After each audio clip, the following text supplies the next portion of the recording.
Mas, vindo a plenitude dos tempos, Deus enviou o seu Filho, nascido de mulher, nascido sob a lei, para remir os que estavam debaixo da lei, a fim de recebermos a adoção de filhos.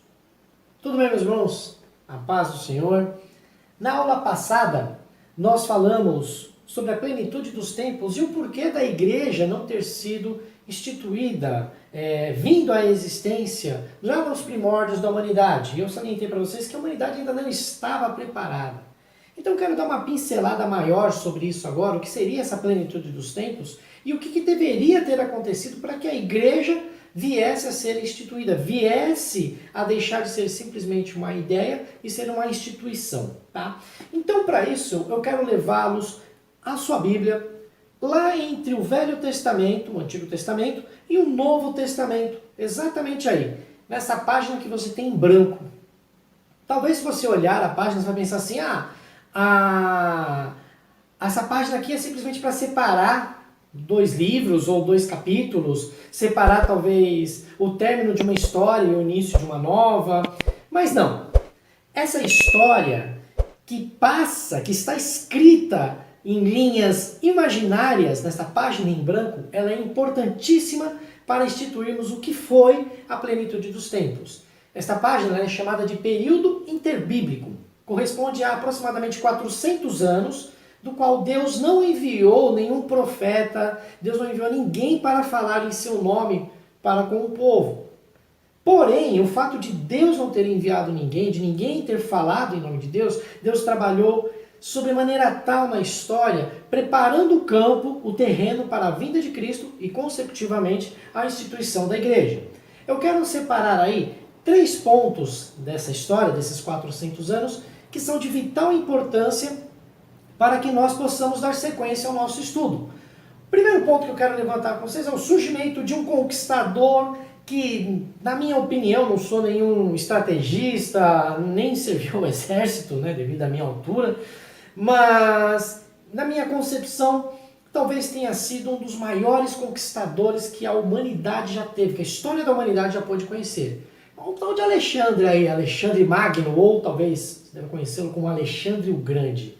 Esse cara conquistou em pouco tempo todo o mundo antigo conhecido. Ele conquistou toda a região do Fértil Crescente, que era uma região muito importante, uma região que tinha uma importância muito grande porque era rota comercial, tinha riquezas e tal. Então era uma região muito importante. E esse Alexandre, ele conquistou toda esta região, da parte sul da Europa, a parte do Oriente, do Ocidente, o pedaço ali do Egito, toda a parte da Palestina, ele conquista e ele faz algo que é muito importante para os adventos que viriam posteriormente, que era o quê? A instituição da língua grega e também toda a junção, transformando todas as diversas culturas em uma só. O nome disso é helenismo. Uma outra coisa interessante é que Alexandre ele não procurou oprimir o povo. Alexandre ele quis angariar a simpatia da população, daqueles que eram conquistados. Então o que acontece, gente? Para o cristianismo em si, transformar toda aquela região em uma só língua é a maior marca que Alexandre deixou e talvez é a de maior importância. A língua grega naquela época era como se fosse o inglês hoje. Então para você atingir determinada região, determinadas pessoas, você tinha que ter uma língua mãe dominada. E Alexandre deixou o grego para que isso fosse feito. Tá ok? Então, tanto é que até o Velho Testamento, como nós dissemos na aula passada, ele foi traduzido por 72 sábios, né? E criaram a Septuaginta, que era o quê? A tradução do Velho Testamento para o grego. Isso ajudou muito os cristãos, né? A igreja que viria a se formar. Um outro ponto que eu quero levantar para vocês é a ascensão do Império Romano. O Império Romano, eu falei também na aula passada, que foi o maior império de todos os tempos. E esse império não foi simplesmente apareceu, os caras conquistaram e tal, não foi bem isso não. Eles trouxeram com as suas conquistas toda a infraestrutura, a tecnologia. Uma das coisas principais que eles fizeram com a ascensão do Império Romano foi trazer as estradas. Então, conforme os romanos iam conquistando os povos, eles iam construindo estradas para que eles pudessem chegar com maior rapidez a esses lugares. Tá? E isso aí, gente, não era só, fiz a estrada e beleza. Não, as pessoas podiam transitar pelas estradas do Império de maneira segura, sem ter problemas com roubos, com assaltos. E também os romanos, eles conseguiram conquistar todo o mar Mediterrâneo, chamado de Mar Romano, inclusive por alguns historiadores. Então a conquista desse mar, a otimização dessa navegação, transformando-a de uma maneira mais segura, trazendo as estradas, foi também algo muito importante para o cristianismo, para o crescimento da igreja. Por quê? Agora, quando a igreja vai ser instituída, as pessoas transitavam e levavam o evangelho através dessas estradas.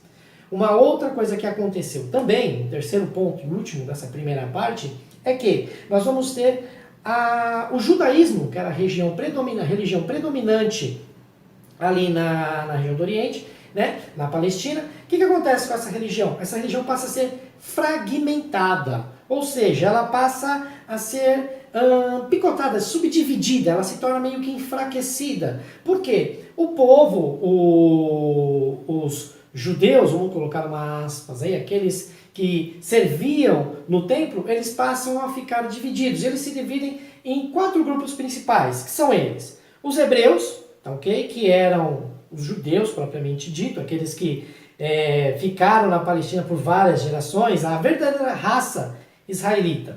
Nós vamos ter os judeus gregos ou os helenistas, que eram os judeus descendentes da dispersão, da diáspora, ok? Então eles viveram em terras estrangeiras.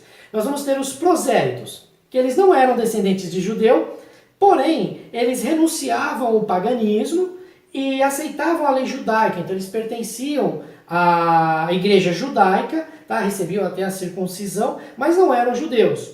E os devotos, por fim, né? Os devotos ou aqueles que eram tementes a Deus. Esses eram os gentios, que não adoravam mais ídolos, iam nas sinagogas, mas não tinham aceitado, de certa maneira, a religião, eles não eram tão apegados às exigências da igreja judaica. Portanto, nós temos 3 fatos históricos que vão ser de vital importância e ocorrem antes do estabelecimento da igreja e antes mesmo do advento de Cristo na Terra. São eles, então, a unificação da cultura e da língua, a língua grega, através de Alexandre o Grande, que emprega o helenismo. Nós vamos ter a paz, a tranquilidade, as estradas, para que o evangelho pudesse ser levado, para que os missionários pudessem transitar por elas através dos romanos, que trazem a infraestrutura, tá, ok? E o enfraquecimento da religiosidade, tá? O judaísmo é fracionado, enfraquecido. Isso foi a plenitude dos tempos. Isso foi o plano que Deus estabeleceu, preparou o terreno para o advento de Cristo e, posteriormente, a fundamentação da igreja dele na terra.